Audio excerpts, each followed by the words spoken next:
Welcome to Daily Wisdom, Walking the Path with the Buddha, a podcast shared by David Roylance.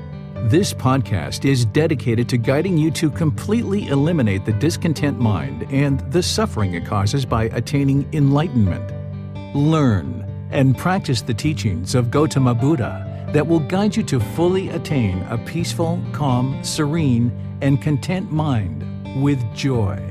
To support this podcast, visit patreon.com/support Buddha or visit buddhadailywisdom.com, where you will discover a full range of courses, retreats, and online learning resources to assist you on the path to enlightenment. Now, here's our teacher to share more.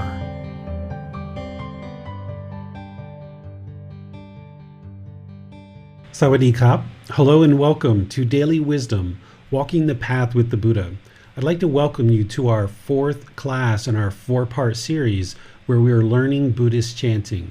The way that we started this series back in class number 1 is I shared the benefits of chanting and I walked through how chanting can actually benefit your practice. And then we actually learned the chants piece by piece, chant by chant, not only the Pali chants, but also the English as well. And then students were working on that throughout the last few weeks in order to develop their Buddhist chanting practice. In our second class, I kind of recapped the benefits just to kind of refresh everyone's memory. And of course, people were asking questions throughout to learn what is this Buddhist chanting and how to actually practice it. And in our second class, we even did some individual coaching in order to help individual students develop their practice more and more. And then last session, we just all chanted together all the chants 3 times through.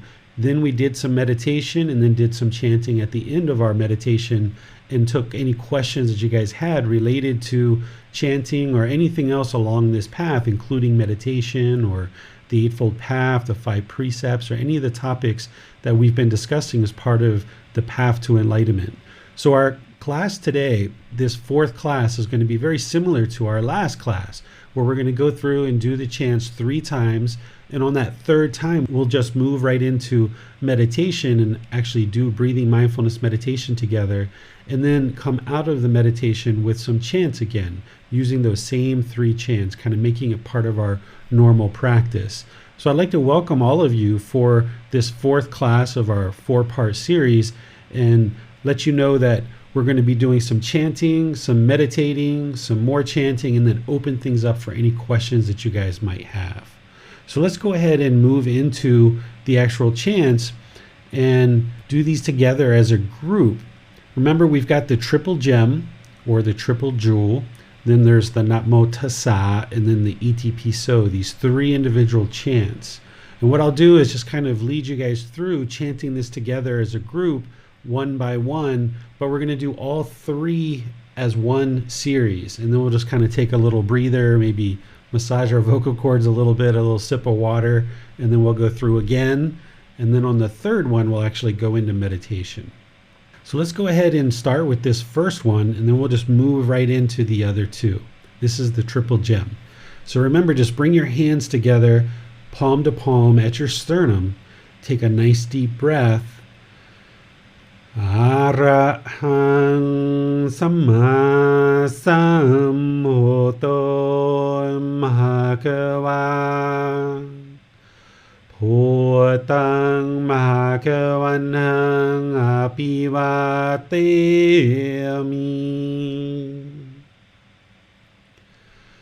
Savakato Mahakavata Tammo Dhammang Namasami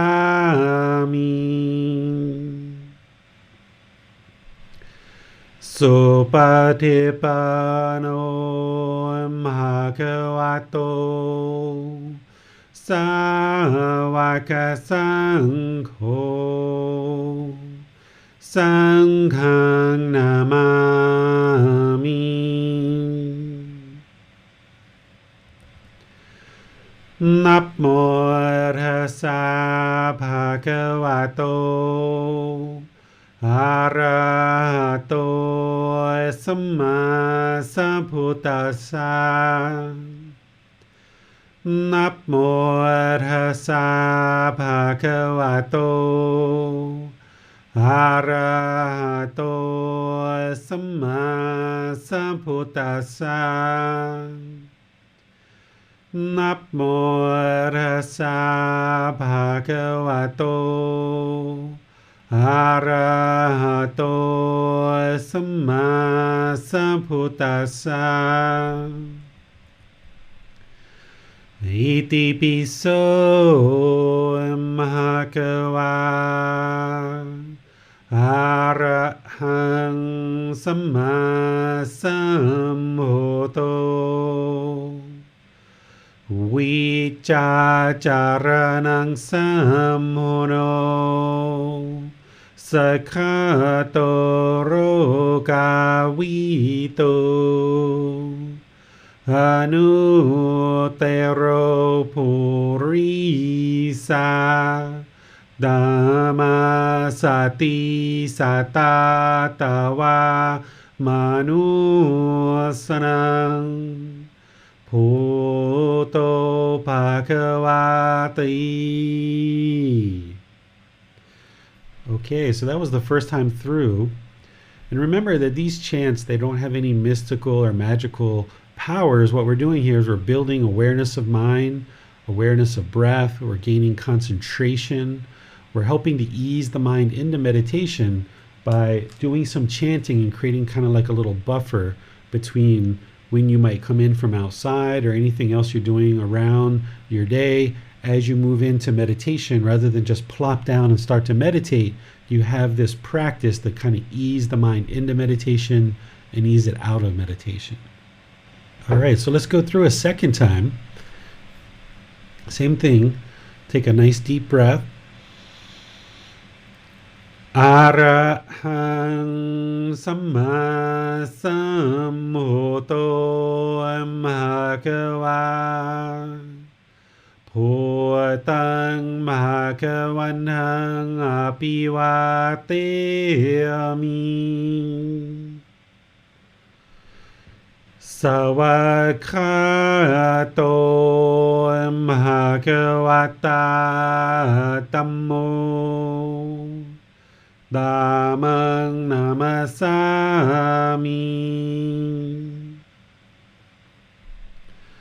Supatipano Bhagavato Sāvaka Saṅgho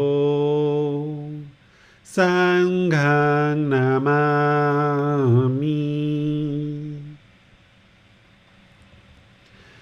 Namo Tassa Bhagavato Arahato Samma Sambuddhassa Namo Tassa Bhagavato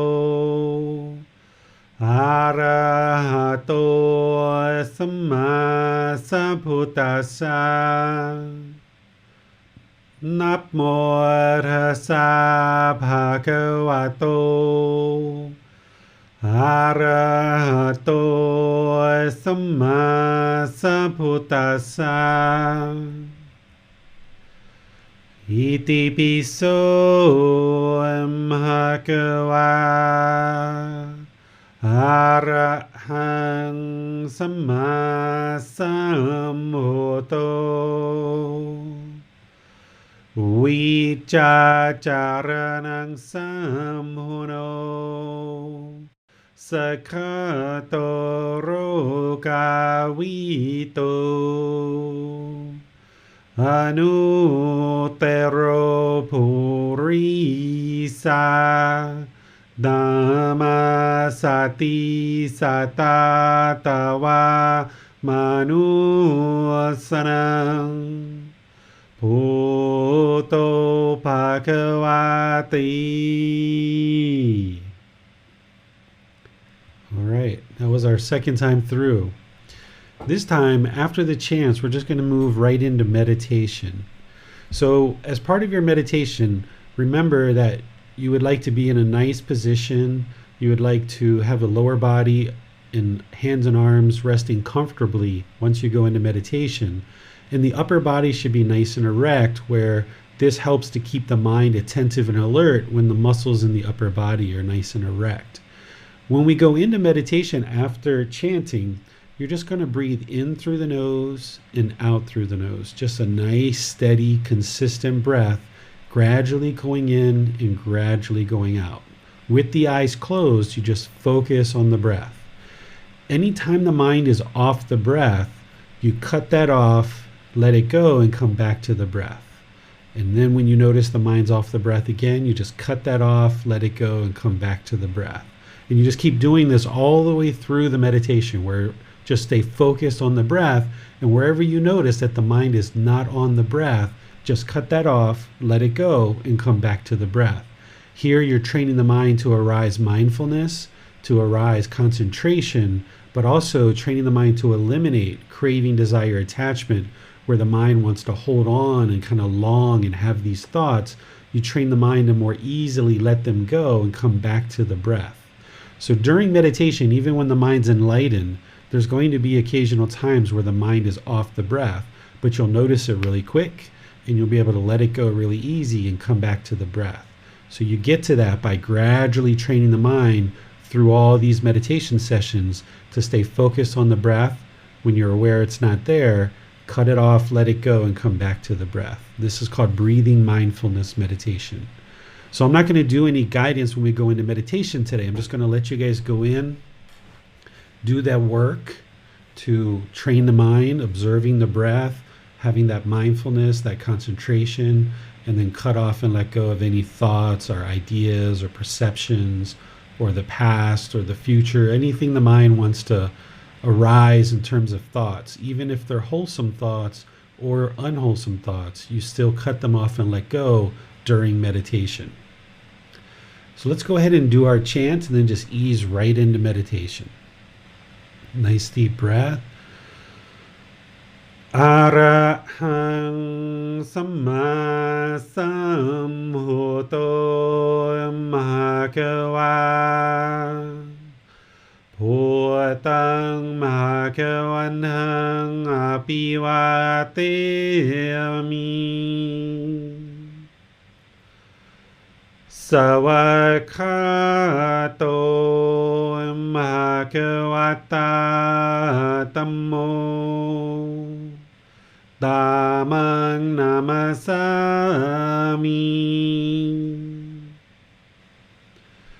Supatipanno Bhagavato Sāvaka Saṅgho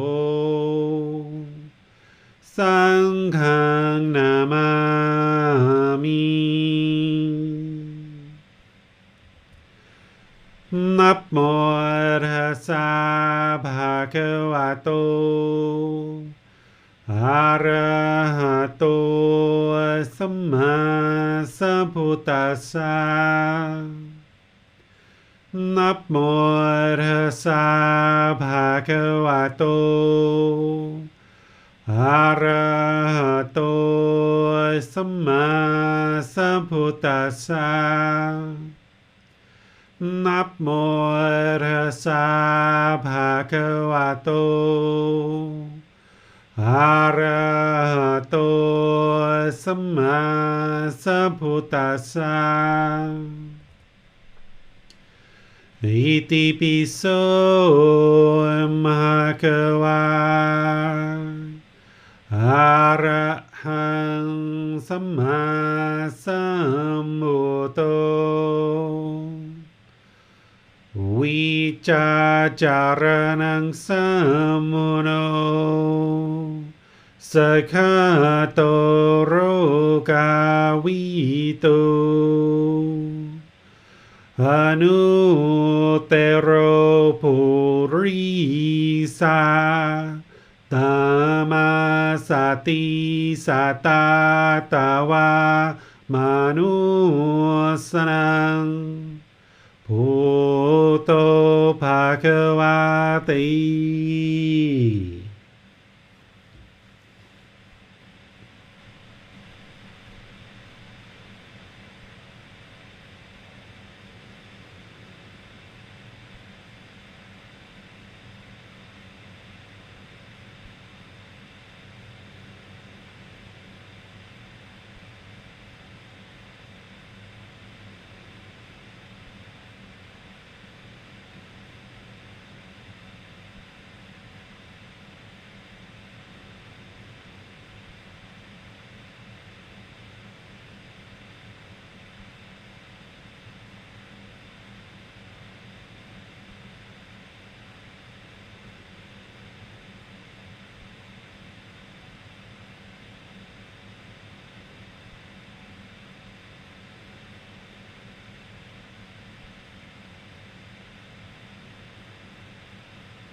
ระหังสัมมาสัมพุทโธภะคะวา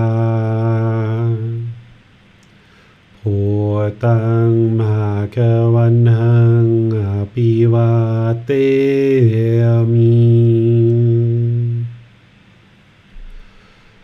สวากขาโตภะคะวะตาธัมโมธัมมังนามัสสามิ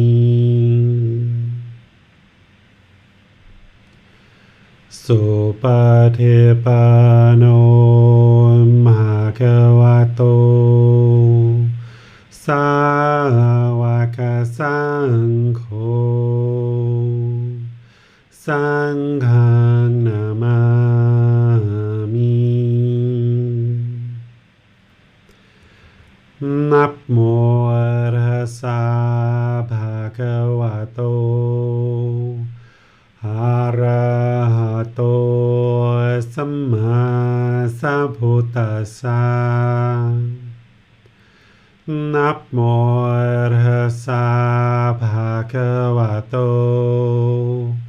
อะระหะโตสัมมาสัมพุทธัสสะนะโมตัสสะภะคะวะโตอะระหะโตสัมมาสัมพุทธัสสะอิติปิโสภะคะวะอะระหังสัมมาสัมพุทโธวิจาจารนังสัมโมโนสัคขะโตโรกาวิโตอนุเตโรปุริสาธัมมาสติสัตตาตวามนุสนังพุทโธภะคะวะติ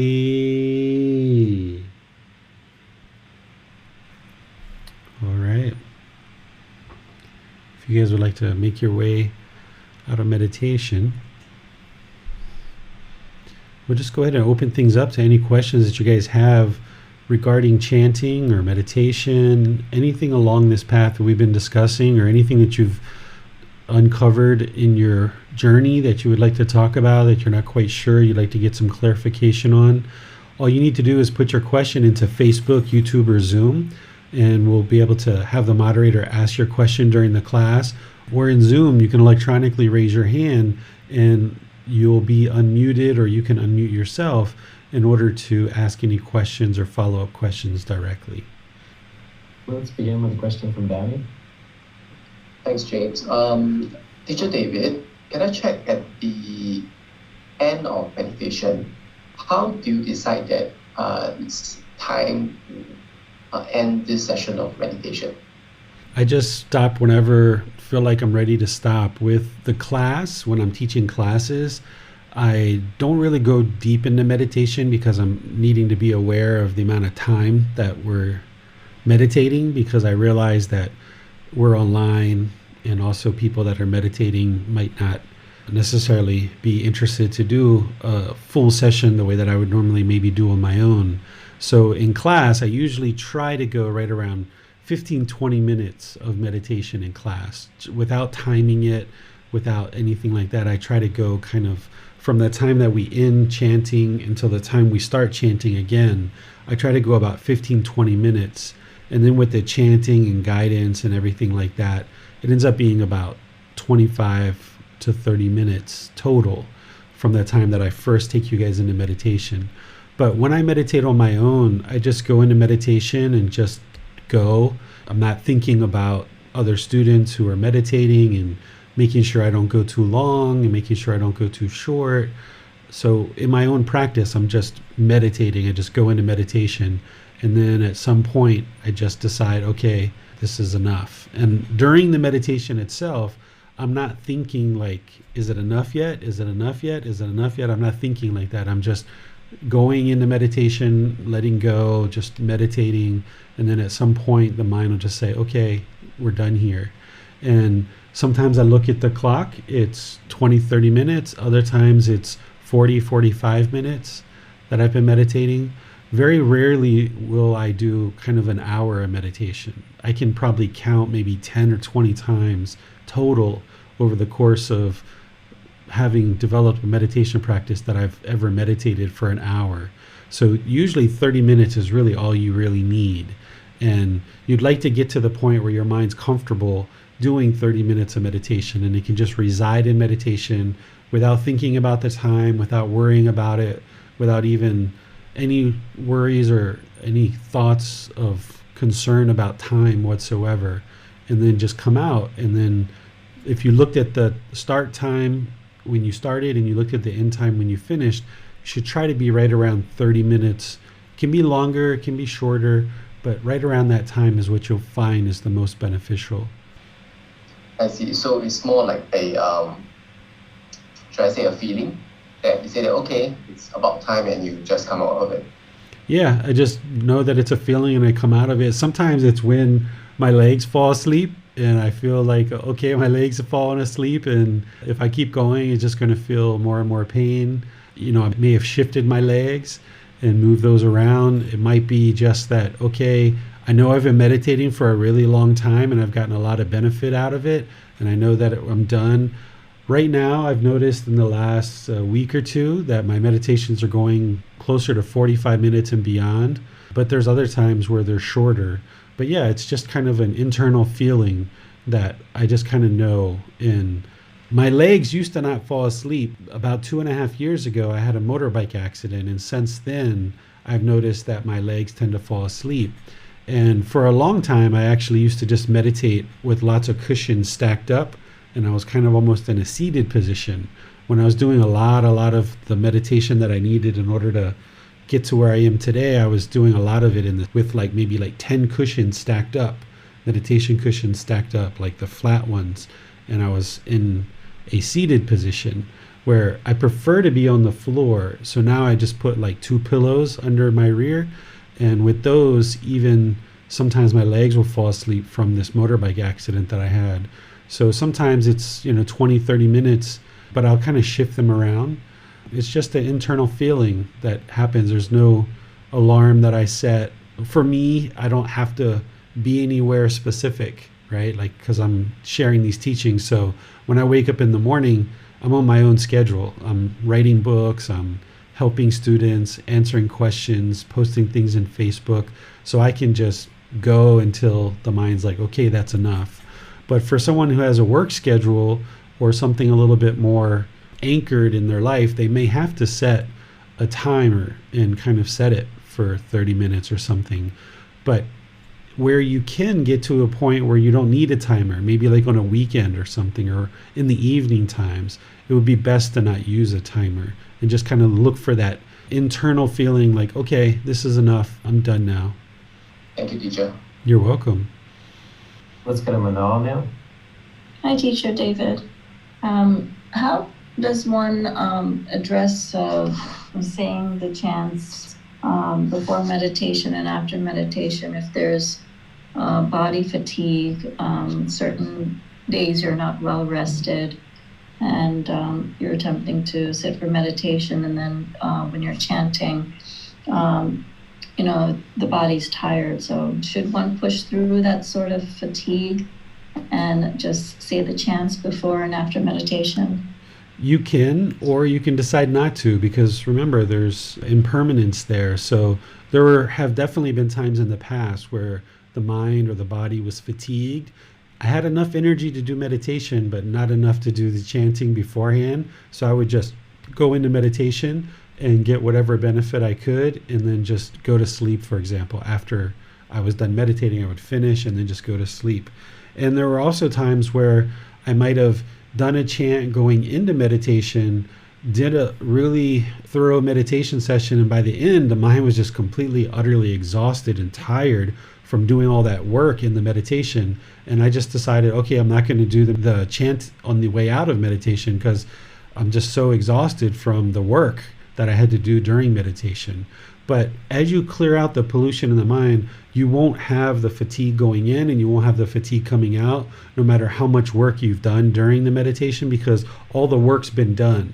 The Buddha talks about, what's been done has been done, right? So once the mind has eliminated the 10 fetters, when you're in meditation, it's just complete peace. It's just complete joy. It's complete calm. All the real work's been done. But before you get to that point, you'll have many, many, many meditation sessions where if you're doing the real work in meditation, you might emerge from meditation very exhausted and very tired. And in that situation, you can either choose to chant if you'd like, or you can just be like, you know what, I can't even fathom chanting. I'm just going to let that go and just go to sleep, or just go out for a walk, or just sit here quietly. Don't feel like you have to permanently hold on to the chants. The chants are there for you if they're benefiting you and you feel there's a benefit for them, then use them going in and coming out, or just going in or just coming out. And each time, each session is going to be a little bit different. So there's some sessions that I do with chants and some sessions that I do without. So don't feel like you have to permanently hold on and do it exactly the same way every single session. All right, thank you. You're welcome. The last couple sessions of Buddhist chanting, we've went into breathing mindfulness meditation. Is chanting something that you would recommend carrying into our loving kindness practice as well? Yeah, before meditation, most often I will chant before going into meditation. But there's definitely times where I don't, and whether it's breathing mindfulness or loving kindness, I will typically chant on the way in and the way out. But even now, like I've been going to bed around 4 a.m. in the morning, 5 a.m. in the morning is when I kind of been sleeping, and everyone else in the house is sleeping at that time. So I don't even chant on that particular meditation session right now. But who's to say in the future my sleeping might end up being at a different time, and that will all change. So rather than trying to hold on to anything fixed, just realize what the benefits are here, that it definitely helps ease the mind in and ease the mind out, and where you feel like that's going to benefit you for breathing mindfulness and or loving kindness, go ahead and do that. And if you feel like it's not going to help you in that particular case, then you can leave it off and just go right into breathing mindfulness or loving kindness and come right out and see what your experiences are. Oftentimes the unenlightened mind, it kind of wants to be all in or all out. It's black or white, or it's on or it's off. It's one thing or another. Leave this gray area open, that you're building your practice. You have this tool, it's helping you, and in situations where you see it can be helpful, you go ahead and pull it out and you use it. And in other situations where you feel like maybe it's not going to be as useful for you based on certain things that are going on, then maybe you leave it off. So it sounds like it's very important to keep in mind impermanence with our chanting and our practice overall. Always. If you were of the mindset that I must always chant every time before meditation, I always got to chant, and coming out, I need to always chant. If the mind was like that, it would be discontent. It would be highly discontent. I was talking to a new student recently, and she was sharing with me that she had learned that if she didn't do a session for 1 hour, and her meditation sessions weren't exactly 1 hour, that it was a waste. It was a waste of time.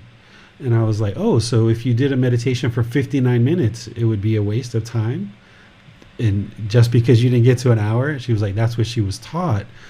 But that's the mind craving permanence and thinking that every single session should be an hour. But what you do is you get to the point where you can observe the improvement to the condition of your mind too, in the condition of your practice. Based on, as you're practicing these teachings, you can observe the improvement to the condition of the mind. So if you do a 20-minute session or even a 5 or 10-minute session in some situations, do you observe any improvement? And the answer is yes, I do.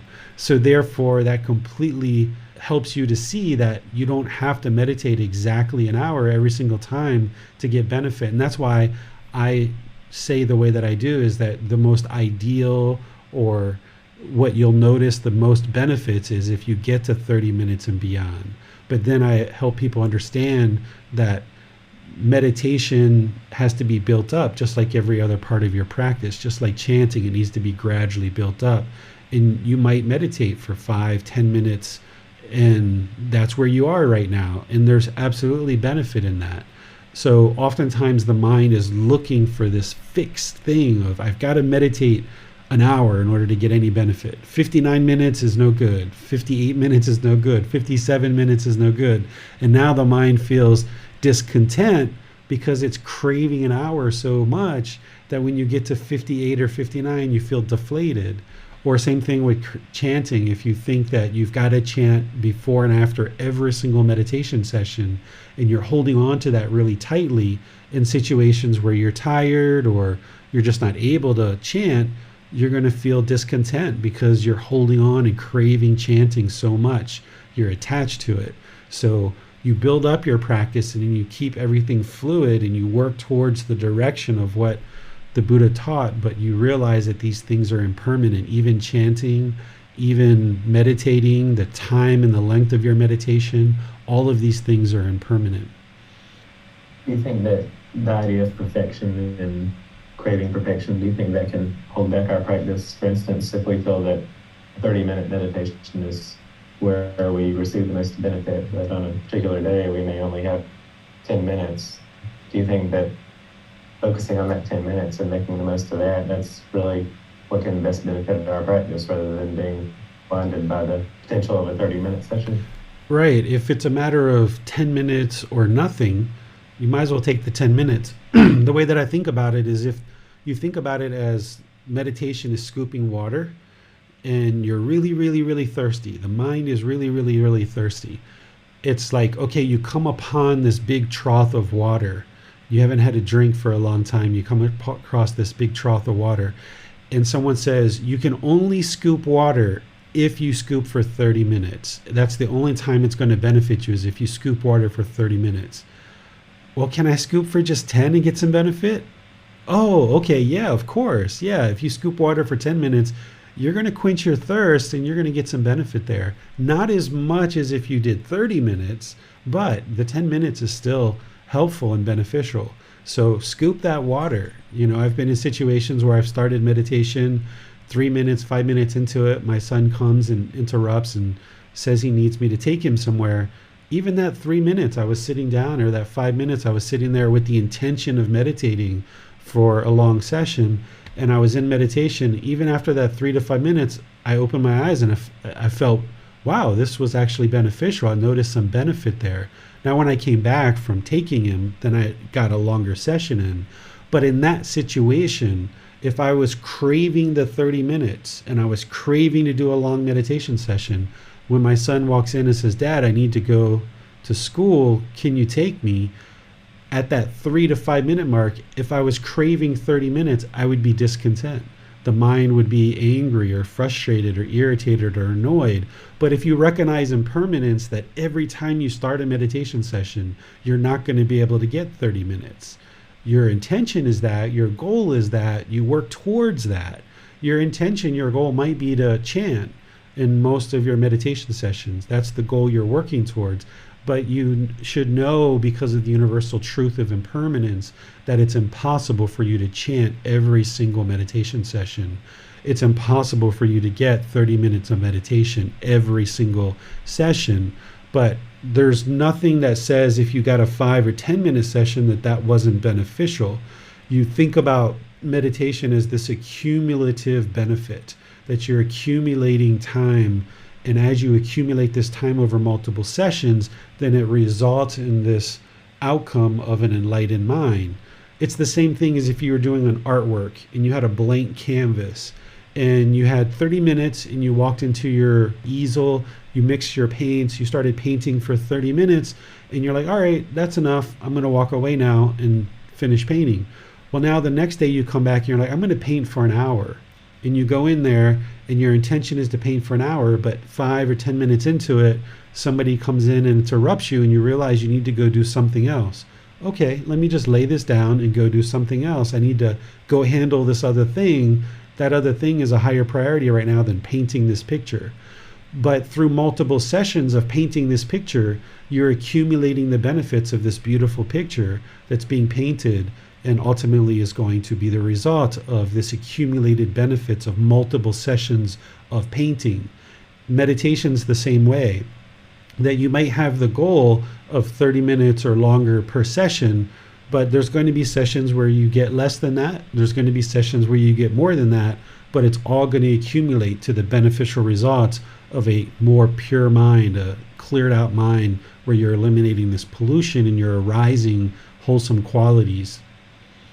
Given that some students will be celebrating Thanksgiving tomorrow, I was wondering, did the Buddha say anything about gratitude in his teachings? Yeah, he talks about gratitude and having gratitude. Gratitude is highly important. If we don't have gratitude, we don't have appreciation, we're not thankful for the things around us, then our mind is diluted, right? It's not seeing true reality. But what's important is that we understand that anything that happens around us is as a result of our own choices. Sometimes in situations like this, we like to give thanks and gratitude. Yes, we should have thanks and gratitude and have appreciation for the people around us, for the opportunities that we have around us and things like this. But sometimes we think that there's a being that is giving us these things, right? Or that there's good luck or bad luck. It's important to see the natural law of Gama, that anything that we experience in life is as a result of our decisions. And one of those decisions that we make is to have gratitude for the people and the things and the opportunities that we have. And by having that decision of having gratitude and showing that through our intentions, our speech, and our actions, then the people around us aren't confused about how we feel and what we think about, the various ways of people helping us in our life. So one of the things I try to make a real effort is for you moderators and students and people that are supporting me. I always look for ways to say thank you and show appreciation. Every single person who helps me either moderate or help me with books, finding references and stuff, or even when students show up and just show up for class, I just thank them for their dedication and diligence for learning and practicing these teachings. So we should always find ways to show people our thanks and gratitude, but at the same time, you got to be sure that you're not overdoing it, right? Like you always have to find the middle with that. Whereas if you're completely complacent and you never thanked people around you, you would be pretty selfish. But also if you were going around thanking people constantly and just always thinking that every single class I had to say, thank you moderators, thank you moderators, thank you moderators. If I had to keep saying that over and over permanently every single class, it would almost be like a broken record. And it would also even lose its significance if we were doing that every single time. So it's important to find that middle way where you let people know that you're appreciative of the support they're giving you in your life. And that can be with words, but also make sure you follow it up with actions too, like practicing generosity, sharing things with people. For me, I have certain ways that I can give things to people and show people my appreciation through my words, but also through actions as well. And then people aren't confused about your appreciation and gratitude. And by you making the decision to show your appreciation and gratitude, people are then more willing to help you and support you because they feel that, yeah, this person is appreciative and has gratitude for what I'm contributing. So you shouldn't have gratitude and appreciation and practice generosity with the expectation that people will help you more. It should be just a pure thing that you're very appreciative, you have gratitude, and therefore I would like to share my gratitude through intention, speech, and actions. Well, much gratitude today, David, for sharing the teachings always. Yeah, very pleased to share with you guys, and hope that this 4-part series was helpful for you guys, that this chanting is there for you if you would like to use it. It's not something that's required of you in order to get to enlightenment. You wouldn't be able to get to enlightenment without meditation. That's absolutely 100% important. But with chanting, it's an optional thing. And for some people, they really gravitate to it. They feel it's helpful and remember all those benefits that I talked about in the first class. People feel like, yeah, I can see this. This is really benefiting my practice. Other people try it for a while and then they're like, yeah, this isn't really for me. I feel fine just going right into meditation. So that's where your practice is going to be different than someone else's. But if you understand the goals of what you're trying to accomplish in your meditation, then you can be sure you're accomplishing those goals in meditation, but also in your daily life as well as putting together the Eightfold Path. So chanting isn't 100% required of you in order to attain enlightenment, but these other qualities of mind that are part of the Eightfold Path and all the other teachings are important. So be sure that you guys continue to cultivate those as part of your path. Do you guys have any further questions, James, or is that everything that we had for today? That seems to be all that we have for today. Okay, so I'll just wish you guys all the best. For those of you guys that are going to be celebrating Thanksgiving tomorrow, I guess that's in the U.S. and maybe some other places, but I think that's the main place where they celebrate Thanksgiving is in the U.S.